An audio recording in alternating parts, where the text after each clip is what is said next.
Yeah, so there are three things I think that President Trump is doing right.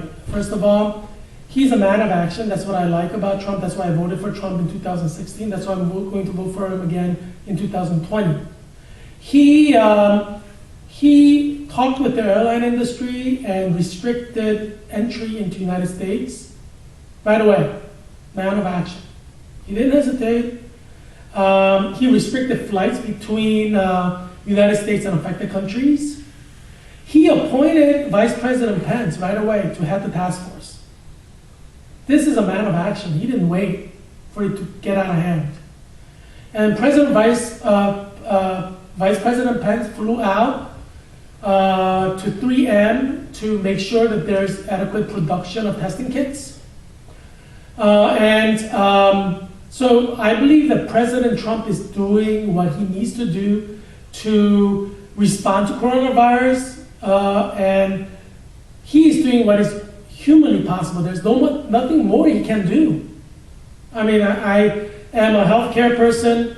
I'm doing my Master of Science in Nursing, and I'm trying to see what else can President Trump do in his position as the president, as a policymaker. There really isn't anything else. I mean, he asked for funding, extra funding. He got $8 billion funding, and he signed that into law. And so $8 billion is being used for research to get vaccines and cure, and also for testing kits and task force to deal with this. So I believe that President Trump is actually the best president to do this. I do not believe that President Obama or President Clinton would have been as effective in handling coronavirus had they been president now. I don't think Joe Biden or Sanders would be very effective in handling coronavirus if they were the president now. Just look at the way they talk about healthcare. They don't know what they're talking about. They don't know what they're talking about with something that's that serious and something that's been around for ages. How are they going to deal with something that, like coronavirus that just started, right? So I have no confidence in Joe Biden or Bernie Sanders to handle coronavirus or any kind of medical emergency. So I'm very confident with President Trump, and I think that's why we should all vote for him. Does anybody have questions about healthcare issues or, yes, can you step up to the microphone, please? Thank you. Hi, Heerak, I try to, as I mentioned to you, there was a group of Asian American conservative communities, but they're very excited about your running. Oh, great, thank you. I'm really excited to hear that. Yeah. Well, we all know this is an uphill battle, and this is Northern Virginia, okay? Yes. But we're hoping to see that. Well, let me say this: I was sitting here, hear you talking about your vision and how you understand on the issues. There are several things you mentioned really strikes the core. I give you example. You mentioned rights for the unborn. Right. God's willingness to guide us in our life and how we can move forward. Those are great messages. Regardless you're running on which party, I mean, this is the message. It would be great to get to the Asian community or anybody outside the Asian community. I mean, it doesn't matter, So this is a universal value. So I appreciate that. But in terms of what we're hoping for is that not just you're running it. I mean, maybe this time you're going to win, maybe next time or at the future time. So what we're hoping for is your message will be get to the community. Because right now the Asians, most of the immigrants, we're not that sophisticated politically. So a lot of time we're just voting what the neighbors voting or Northern Virginia, other people's voting. Sometimes it may not really reflect our value. So you have a pendulum swing. This is blue, that's a red. So I think that Asian Americans should have more critical. Excuse me, I'm getting it long, but I'm just trying to set it up. Should have some really thinking hard how we can vote. So hopefully, regardless you're going to win this time or next time, hopefully your message will be able to help other Asians to think deeper, think Thank you. value. Right. And then maybe you will be able to bring more Asian voters come out. Yes. Really seriously about, so who should I vote for? Right. You know, what the president will do in the next several years. So we would want, it's not just the limit to the results we're winning or not this time. It's more of whether or not you can have a great impact. Yes. In our community, also outside the Asian community, to get us thinking harder in Northern Virginia how we should vote. Yes. So this is a comment because my actually kids, while they were all waiting in the car outside. Oh, okay. But I just really want to come here to see. Although the group also didn't show up, however, we like to see you running and to get your message to the communities. Thank you so much. Appreciate it. Yeah. Thank you. Thank you. Thank you. I appreciate what he has said, and I'm going to plug APAC's Asian Pacific American Institute for Congressional Studies, which is a center in Washington, D.C. that tries to encourage more Asians to run for political office. And they have an annual leadership conference, and I was invited to participate in 2019 National Leadership Conference of APAC's. Ted Lieu is an alumnus of that, and he's a Democrat in California. That leadership academy has produced many elected officials. And so I'm kind of happy that I have their training. I've been vetted by them, invited to participate in National Leadership Academy. It's apolitical, so Republicans, Democrats, Independents, and other people of other parties who are of Asian American descent have participated. I think you make a very important point. Whenever we're running for something, it's not just about the end result, it's the process. And one of the things that hurts me, I graduated from University of Pennsylvania, and I finished my 4-year program in 3 years. I was accepted to the PhD program at UCLA in history at the age of 19, youngest ever to get accepted. And I tell you, there are a lot of Asians just as smart as me or more smart than me. The question, that I think, maybe begs to be answered is why is it that we don't have many Asian Americans who are Fortune 500 CEOs? A lot of, there are a lot of CEOs. How come there aren't that many Asian Americans who've gone through American education system? That's a question, right? Another question is, if I get elected as a US congressman, I'll be the 3rd Korean in the history of the United States to become a US congressman. We had a Republican congressman from California, and currently we have a Democratic congressman from New Jersey. And if I get elected, I'll be the 3rd Korean. So my question with all the Koreans being graduating as valedictorians and salutarians in Arlington, Alexandria Falls Church, Fairfax County public schools, private schools, how come we don't have political leaders? And that's an important question. And I feel that I need to run and not quit, because my quitting will have a ripple effect to the next generation of Korean Americans and Asian Americans who are now top students in Virginia's public schools throughout the country, private schools, in Ivy League universities like University of Pennsylvania where I graduated. And it will have a damaging domino effect in their futures if I stop my campaign. What I want to show the Asians in Virginia and throughout the country, Asian Americans, especially high school, college students, is a lesson that my dad taught me. You don't lose until you take yourself out of the game. I mean, you can lose by election, if you lose the election, you lose, but unless you take yourself out until the finish line, end of the game, you haven't really lost. And so we could call this resiliency, right? You're in the first quarter of a football game and you're down by 40. There may be no chance of you winning that game, so you quit. Then you lost. But you keep going and then you can win. We saw the Super Bowl 2020. They came back from behind. In a matter of minutes, they caught up and they won the Super Bowl. That's resiliency. What Elizabeth Warren and Pete Buttigieg and Amy Klobuchar did was take themselves out of the game in the first quarter when they could have won the Super Bowl in the fourth quarter.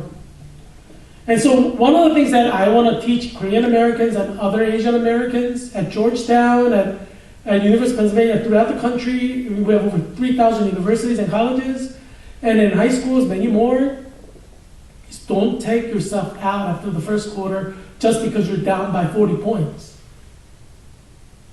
Because at the end of the day, I will know whether I won or lost in November 2020. If I did beat Don Beyer and he gets the majority of the vote, then I lost. But I fought the good fight. I persevered. And so one of the things that I want to do for my community, and I see this as a public service that I can give, it's the best, greatest gift that I could give to all the Asians at Georgetown University, all the Asians at University of Pennsylvania, all the Asian students in high school, middle school, elementary school, college, all the young American, Korean Americans, Asian Americans working in America, Chinese Americans, Vietnamese Americans, is don't quit. Whether it is your college life, whether it's life, because there are a growing number of Asians committing suicide, whether it's your job, don't quit. As long as you don't quit, you haven't lost, even if you're down by 40. So I think what you said makes a lot of sense. Yes, you need to get back to your kids, right? Thank you for coming. And I'm doing this for your kids. Yes. Yeah. I like your perseverance. Thank you. Thank you. Thank you all for coming. Thank you. So for me, I'm an Asian American. I'm very proud of being Asian American. I thank God that He made me Asian American, God the Creator. And I know that being Asian American, I have a responsibility to my community, to my race and my ethnic group.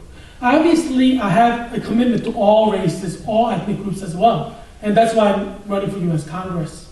I believe that I can do a better job than others, regardless of their background, ethnicity, or race, or social class, or wealth, or education level. I feel I can do better to make their lives better. And so that's why I'm running. I'm glad that we had a chance to talk about that because it is an important issue. Why is Heerak Christian Kim not quitting in his run for U.S. Congress, right? That's a question that some people may be asking, and this is a good way to answer that question. Another issue that I wanted to tackle, and we'll move on to the next topic, and that is workers. I care about workers, and I want to help workers. I was a delegate, elected delegate to the National Convention of American Federation of Teachers, which is one of the largest unions in America, made up of teachers and nurses and other professionals. And it's over 2 million people. And I represented Washington Teachers Union, Local 6, which represent teachers in District of Columbia Public Schools. And I went to the convention and I was shocked because some union members, union leaders, were not interested so much in talking about working conditions of teachers, benefits for teachers, paid leave for teachers, insurance for teachers, retirement plans for teachers. They weren't that interested in that. And my convention was Pittsburgh, 2018, National Convention of American Federation of Teachers. Many union leaders who are official union leaders paid by union to be union leaders, they were more interested in fighting for gay marriage and homosexuality. One, because the head of American Federation of Teachers, she's a lesbian. and her wife is a Reformed Jewish rabbi who's also a lesbian. So it's a personal issue for them, and with her elected position as the head of American Federation of Teachers, she's using our union money that is from union dues. We pay dues, every one of us, to fight for gay marriage, what is called marriage equality. And I thought to myself, yeah, I oppose gay marriage. I think it's immoral. Romans chapter 1 condemns homosexuality generally, not just gay marriage. So Bible condemns it. But when I was sitting at American Federation of Teachers and listening to all these talk in support of gay marriage, I thought to myself, we are in a national convention to help workers. There are teachers striking all over America because they don't have enough pay to feed their children. Right. Some teachers take 2-3 jobs. So they teach in the morning and they waitress at night and they deliver pizzas to pay for their children's food. Now, for me as someone, a teacher, not just a teacher, someone who cares about workers, American families, when people cannot feed themselves or their children, that is the priority. There's nothing else that should be prioritized over that. And we're talking about more than 2 million members who are struggling to feed their children and survive economically, especially single mothers. And that has to be the priority. And so I thought to myself, union leaders now have become politicians. They don't care so much about helping workers have money to feed their children.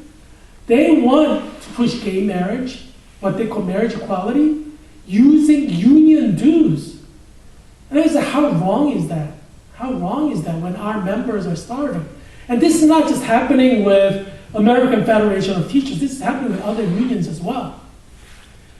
And so one of the things that I care about is how can we bring this country back to doing what is right? Because I would say it is wrong for our union leaders, whether it's American Federation of Teachers, United Auto Workers, it doesn't matter what union, to use their union dues to push for gay marriage, especially when so many members are opposed to homosexuality.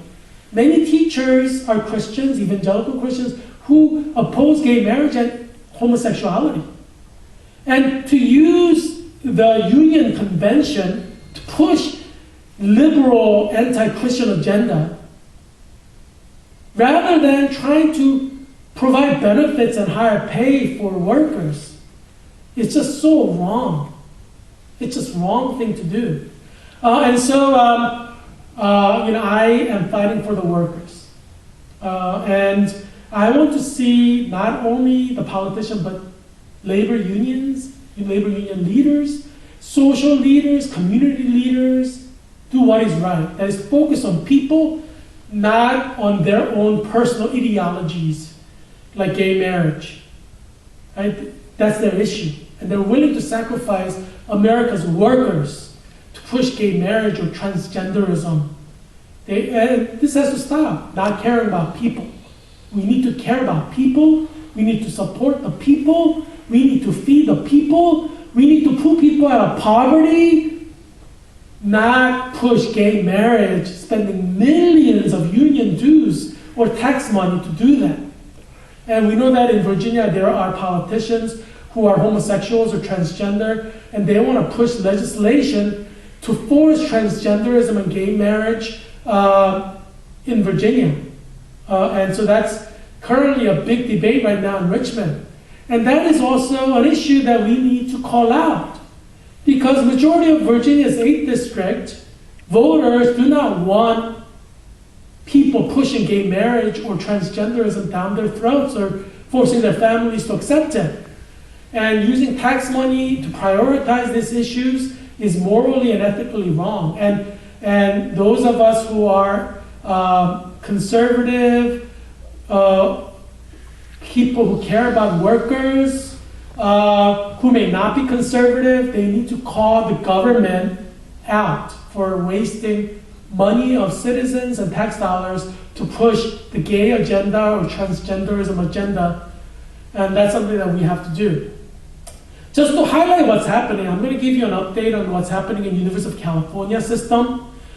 At the University of California, Santa Cruz, there were 54 students, graduate students who are doing their PhDs, most of them, or their masters, who are teaching as teaching assistants, grading students' papers and holding discussion sessions, who were fired last week by University of California, which purports to be liberal, progressive. It's considered the most liberal university system in the country.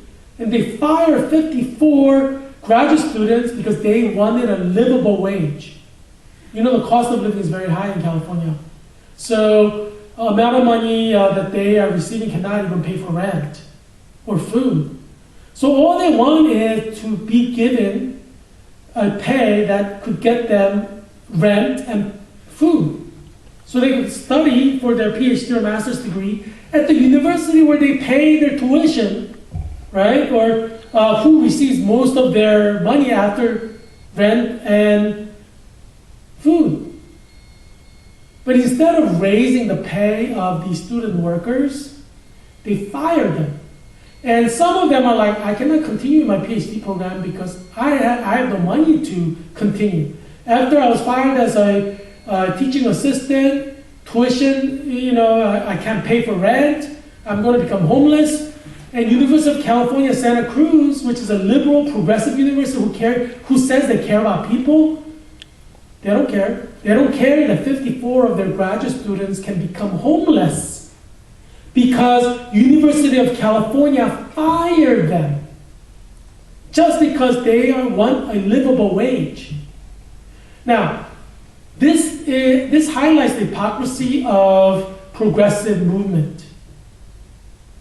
Progressives say they stand for human rights and social justice, but what University of California did shows that those are all lies. Have you heard Joe Biden condemn University of California for firing 54 students just because they're asking for a livable wage? Have you heard Bernie Sanders even mention University of California firing 54 students? How about Don Beyer, Virginia's 8th District U.S. Congressman, who's Democrat, who says he cares about poverty, he cares about the homeless. Have you heard Don Beyer say anything about University of California, a progressive liberal university, firing 54 students, effectively making them homeless if they can't pay rent because they're not getting paid anymore because they're fired? What kind of job can they get? They're doing a full-time PhD program. Oh, are they supposed to quit the PhD program now and get a job at 7-Eleven? Is that what University of California wants them to do? Do you see the hypocrisy of liberal progressive Democrats? Democrats talk about raising the minimum wage. Democrats talk about reducing poverty. Democrats talk about reducing homelessness, but they don't mean it. Because if they really meant it, they will use their political platform to criticize universities that fire their graduate students, making them effectively homeless, not being able to buy food. But you don't hear Joe Biden condemning University of California, do you? Do you not hear Bernie Sanders condemning them? You don't hear Don Beyer condemning them. And this happened last week. These University of California, Santa Cruz students may become homeless in the month of April because they cannot pay the rent for April, which is due on April 1st. And no one is talking about it. Nobody in the Democratic Party is talking about it. Why? Because Democratic Party is hypocritical. They say they care about the poor. They say they care about a vulnerable population like the graduate students who are at the mercy of the almighty University of California, who can fire them and make them homeless with a single stroke of a pen. But they don't care.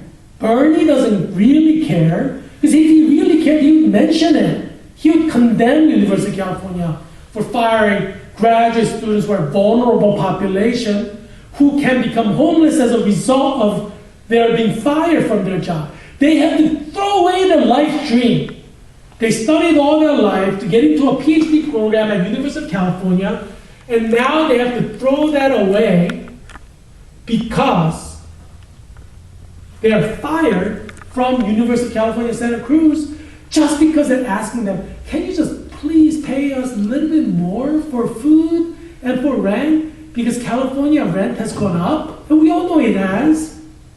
What is the logical thing to do? If I were the president of University of California, if I were the governor of California, I would say, let us pass a law raising minimum wage of graduate students who are PhD students teaching as teaching assistants in all University of California system so that they're able to pay for rent and pay for food. Isn't that the logical thing to do? Isn't that the humane thing to do? Isn't that the human thing to do? And this is why I have no confidence in the progressive movement in America. This is why I think the worst thing that can happen to America is if Bernie Sanders becomes president or Joe Biden becomes president, because they are just like University of California. They talk the talk. University of California cannot stop talking about raising the minimum wage. University of California cannot stop condemning President Trump for X, Y, Z, A, B, C. University of California cannot stop talking about social injustice and social justice. But when it comes to basic essentials like food and shelter, they're going to take it away from 54 students who've been in their PhD program for years.